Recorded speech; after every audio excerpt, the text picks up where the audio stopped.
Hello guys. Ito po yung port ng ng Tacloban. Ayan.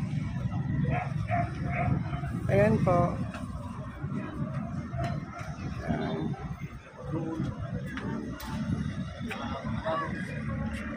Ayan. Sakayan po siya. Ewan ko kung saan to papunta. Ayan po.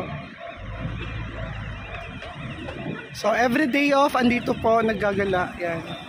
Ayan guys, dahil naka-day off ako ngayon, bumabalik ako dito sa kay ate, yung mga food niya, ang sasarap ng food niya. Ayan po. Ito po si ate. Ito yung may-ari. Pero anong sikreto sa mo, sa food mo, ang sasarap? Binabalikan ko talaga to dito sa Tacloban. Hindi ko na sasabihin ang sikreto. Okay, ayun po. Ito po, dito sila sa ito po Milmars Eatery. Ayan. Ayan po.